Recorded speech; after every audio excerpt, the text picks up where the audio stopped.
Hi అండి, అందరు ఎలా ఉన్నారు? నేనైతే చాలా బాగున్నానండి. మీరందరూ కూడా బాగుండాలి అని అయితే మనస్ఫూర్తిగా కోరుకుంటున్నాను. Welcome back to my channel Nikki daily vlogs. మా ఊర్లో అయితే వర్షాలు పడుతూ వస్తూ ఉన్నాయండి. ఒకసారేమో ఫుల్లుగా వర్షాలు పడతాయి, మరొకసారేమో పూర్తిగా వర్షం అప్పటికప్పుడే తగ్గిపోయి ఎండ వస్తూ ఉంటుంది. ఇలా అయితే కష్టం కదండి. మా ఊర్లో పరిస్థితి అయితే ఇదేనండి. వర్షం ఉదయానైతే ఆగి ఎండొచ్చింది. ఇది మధ్యాహ్నం పూట అండి. మధ్యాహ్నం పూట అయితే ఫుల్ అయితే మళ్ళీ చినుకులు పడుతూ ఉన్నాయి. బట్టలు అయితేనా ఇంకా మిద్ది మీదకి వెళ్ళి ఆరేసానండి. వర్షం పడటం, తీసుకురావటం, మళ్ళీ ఎండ రావటం, మళ్ళీ పైన మడత పెట్టడం, అంటే పైనే ఆరబెట్టి అన్నీ చేస్తున్నానండి. ఫుల్ అయితే వర్షాలు పడుతూ ఉన్నాయి. ఇప్పటికైతే ఆగేలా లేవు. చూస్తున్నారు కదా, లైట్గా అయితే వర్షం పడుతుంది. ఆగింది లేనని అయితే ఈరోజు బట్టలన్నీ కూడా మేము మిషన్కి అయితే వేసి ఆరబెట్టేసామండి. ఒళ్ళంతా కూడా పులిసిపోయినంత పని ఉంది ఈరోజు అయితే.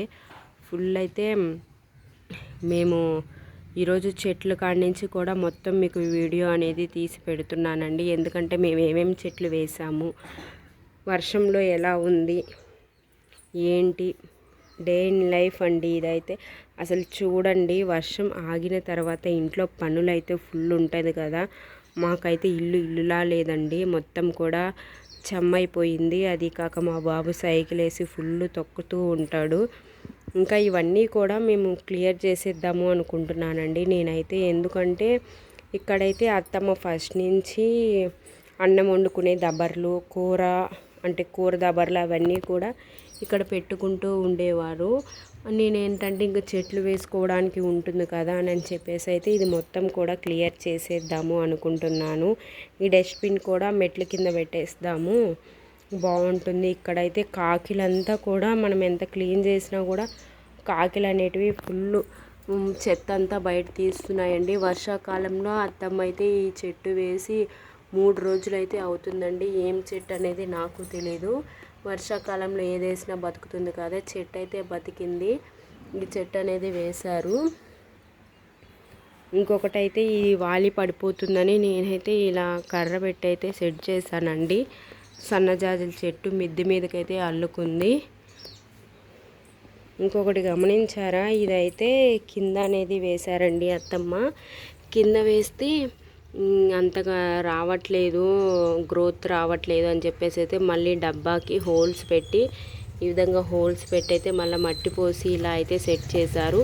ఇవైతే నేను ఇంటి ఎదురుగా అయితే పెట్టాను. ఇటు సైడ్ అంతా మేము డెకరేషన్ చెట్లు వేద్దాము. పెద్ద పెద్ద చెట్లు అయితే అంటే పైకి మొత్తం వచ్చేసి బాగుండదు కదా, డెకరేషన్ చెట్లు అయితే కింద వరకు వచ్చి బాగుంటుంది అని చెప్పి అయితే మేము వేద్దాము అనుకుంటున్నాము. కొన్ని చెట్లు అయితే అత్తమ్మ వేశారు, కానీ ఆ చెట్లు వేసిన తర్వాత ఈ వర్షాకాలంలో అయితేనే బతుకుతాయండి, లేకపోతే బతకవు. అదైతే సీతాఫలం చెట్టు. ఆ చెట్టు వల్ల అయితే ఫుల్ ఈ వర్షానికి ఇదంతా కూడా మాకైతే ఫుల్ నిండిపోతుందండి. రోజు అయితే చిమ్ముకోలేక నడుములు నొప్పులు వచ్చేస్తున్నాయి మాకైతే. ముందింటి వాళ్ళకి ఎంత చెప్పినా కూడా ఇంకా వాళ్ళు పట్టించుకోవట్లేదు. అందుకే మేమైతే ఇంక మిద్ది మీదకి వెళ్ళి ఇలా అయితే చేసాము. అంటే మా వాకిట్లోకి పడకుండా ఒకరోజు చిమ్ముకోగలం, 2 రోజులు చిమ్ముకోగలం అండి. పదే అయితే చిమ్ముకోలేం కదా. బట్టలన్నీ అయితే తీసేసానండి. లైట్గా చినుకులు అయితే పడుతున్నాయి. డ్రై అయ్యి ఆల్మోస్ట్ 90% అయితే ఆరిపోయాయి అవి. ఇదైతే గుమ్మడి చెట్టుకి వలలాగా అయితే వేసామండి, అల్లుకొని కాయలు కాస్తుందని చెప్పి. ఇప్పుడైతే గుమ్మడి చెట్టు అనేది తీసేసాము. చూడండి తీసిన తర్వాత అయితే ఎలా ఉందో. గుమ్మడికాయ చెట్టు ఆ లాస్ట్ నుంచి అల్లుకొని వచ్చిందండి. 4 కాయలు అయితే ఉన్నాయి. చిన్న మామకి 2 కాయలు ఇచ్చాము. మేము 2 కాయలు అయితే కొట్టామండి. షాప్ దగ్గర ఒకటి, ఇంటి దగ్గర ఒకటి. ఇదైతే ఇంకా గుమ్మడి చెట్టు ఇది. అది కాక ఈ చెట్టుదండి, ఈ సీతాఫలం చెట్టుది. సీతాఫలం చెట్టు కూడా అన్ని కొమ్మలు ఇంచేసింది ఆల్రెడీ. తర్వాత ఈ చెట్టుది కూడా కొన్ని కొమ్మలు ఇంచేసిందండి. ఎందుకంటే ఈ చెట్టు హెవీగా అయిపోయి సన్నజాజుల చెట్టు మీద అయితే పడిపోతుంది. ఈ సన్నజాజులు అయితే పూలైతే పూస్తున్నాయి, కానీ ఈ చెట్టు వల్ల ఈ చెట్టుకైతే అస్సలు అంటే బాగా పూసే చెట్టు వచ్చి కొంచెం బాగా డల్ అయిపోయింది, కనిపించట్లేదు. అందుకని ఈ చెట్టునైతే అత్తమ్మ ఇలా అయితే మార్నింగ్ వచ్చి ఇదంతా సెట్ చేసి కట్టేశారు. ఇదైతే సన్నజాజుల చెట్టును కూడా మొత్తం కొంచెం సెట్ చేసి పెట్టారు. దీనివల్ల ఇదైతే అస్సలు పూలు పూయట్లేదండి. మా ఊర్లో అసలు పూలు వాళ్ళు కూడా రారు. ఇదైతే చెత్త అండి, ఫుల్ సీతాఫలం మొక్కలు, అదే కాకు గుమ్మడి చెట్టుది అది మొత్తం కూడా క్లియర్ చేశారు. ఇదంతా కూడా టైల్సేనండి. చూసారా, దుమ్ము ధూళి మొత్తం కూడా ఎలా ఉందంటే అలా ఉంది. ఇదంతా చేసే లోపలికి అత్తమ్మ పని అయితే అయిపోయింది. ఫుల్ ఒళ్ళు పులిసిపోయినట్టు అయిపోయింది. ఇదంతా చేసి అత్తమ్మ నారాతకైతే వెళ్ళిపోయారండి. విలేజ్లో ఇప్పుడైతే నారాతల కాలం వచ్చేసింది కదా, నారాతకైతే ప్రతిరోజు వెళ్తున్నారు ఒక 20 డేస్ నుంచి అయితే. ఇంకా ఈ చెత్త రేపు మార్నింగ్ అయితే నేను పారబోస్తాను అని చెప్పేసి అయితే వెళ్ళారు. చూస్తున్నారు కదా ఎంత చెత్త ఉందో.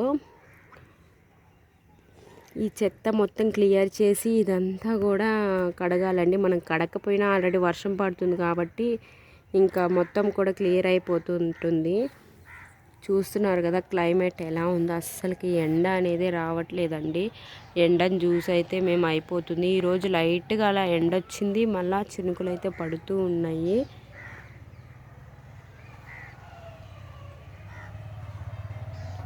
ఇంట్లో 2 పిల్లలతో ఈ వర్షాకాలంలో ఈ వరండా దాకా అయితే వర్షం వచ్చేస్తూ ఉంటుంది. ఆ బట్టలు ఆరక మిషన్కి వేసినా కూడా స్మెల్ అనేది అంతగా పోవట్లేదు. కంఫర్ట్ పెట్టయితే ఈరోజు వేసి కొంచెం బాగా అయితే ఆరబెట్టాము, కానీ ఇంకా కొంచెం అలానే ఉందండి. పల్లెటూరులో అయితే ఇలానే ఉంటుంది. బాత్రూమ్ పైన చూస్తే కాకర చెట్టు అనేది ఉందండి. ఈ కాకర చెట్టు వచ్చేసి అయితే ఇంకా బాగా వస్తుంది కదా అని చెప్పేసి అత్తమ్మ అయితే ఆ కర్రను తీసుకొచ్చి ఏడేశారు. అంటే ఈ కర్రకి అల్లుకొని కాకరకాయలు అయితే కాస్తాయి కదా, అందుకని అయితే ఇలా సెట్ చేశారు అత్తమ్మ. చూడండి ఎలా ఉందో వాతావరణం. ఇప్పుడైతే టైం వచ్చేసి 12:30 అవుతుందండి. ఈ టైంలో కూడా చూడండి వాతావరణం కూల్గా అయితే ఉంది. వర్షం కానీ పడిందంటే దుమ్ముగా అయితే వర్షం పడుతుందండి. వీడియోలు కూడా అందుకే కొంచెం లేట్ అయ్యాయండి. ఈ వర్షాకాలంలో వీడియోలు తీయటం కొంచెం కష్టం నాకు, ఎందుకంటే 2 పిల్లలు కదా, పిల్లల్ని చూసుకుంటూ చేయలేను కదా, అందుకైతే కొంచెం లేట్ అయితే అయ్యాయి. మా ఊర్లో ఇలా అయితే ఉందండి. ఎప్పుడు వర్షం ఆగుతుందో, బాగా ఎండగానే వస్తే ఇంకా ఇంట్లో బట్టలు బెడ్షీట్స్ అవన్నీ కూడా కొంచెం మంచిగా అయితే క్లియర్ చేసుకోవాలి. ఇంకా మిద్ది మీద బట్టలన్నీ తెచ్చి చైర్లు అయితే వేసాను. ఇక్కడైతే ఆరబెట్టేద్దాము, క్లియర్ అయిపోతుంది కదా అని. ఇక్కడైతే కుక్కర్లో రైస్ అయితే పెట్టేస్తానండి. రైస్ కూడా అయిపోయింది. ఇంకా వేడిగా ఉంటుంది కదా అని చెప్పేసి అయితే అలానే ఉంచేసాను. నెక్స్ట్ వచ్చేసి నేనైతే కర్రీ వంకాయ బెండకాయ అయితే కర్రీ చేశానండి. చూడండి ఎలా ఉందో. టేస్ట్ అయితే బాగుంటుందండి. కొంచెం అన్ని వంటకాలు కూడా మా అమ్మ దగ్గర నేర్చుకున్నాను. ఇక్కడ మా అత్తమ్మ వాళ్ళు చేసే వంటలు కొంచెం వేరుగా ఉంటాయి, నాయి కొంచెం వేరుగా ఉంటాయి కాబట్టి ఇంకా ఎలా ఉన్నా మా హస్బెండ్ అడ్జస్ట్ అయి తినేస్తాడు. ఇంకా ఇలా ఉందండి. చూస్తున్నారు కదా ఇల్లు మొత్తం కూడా చీకటిగా అలా అయితే ఉంది. రోజుకైతే కొన్ని మార్పులు అయితే చేస్తున్నానండి ఇంట్లో నేను. అంటే ఒకేలా ఉంటే నాకు అంతగా నచ్చదు, అందుకని రోజుకి చేస్తున్నాను. అవన్నీ కూడా క్లియర్ చేసిన తర్వాత మీకు వీడియో అయితే షేర్ చేస్తానండి. అదంతా కూడా చెట్లు వేద్దామని అత్తమ్మ నేను ప్లాన్ చేసుకొని ఉన్నాము. అది ఎప్పటికి వేస్తాము ఏంటి అనేది అయితే ఇంకా కన్ఫర్మ్ అవ్వలేదు. మళ్ళీ చూడండి ఎండ అయితే వస్తుంది. ఇలా అయితే ఉందండి మా ఊరు పరిస్థితి, మా ఇంటి పరిస్థితి. ఈ వీడియో మీకు నచ్చిందని అనుకుంటున్నానండి. నచ్చితే లైక్ చేయండి, షేర్ చేయండి, సబ్స్క్రైబ్ చేసుకోండి. Thanks for watching. బాయ్.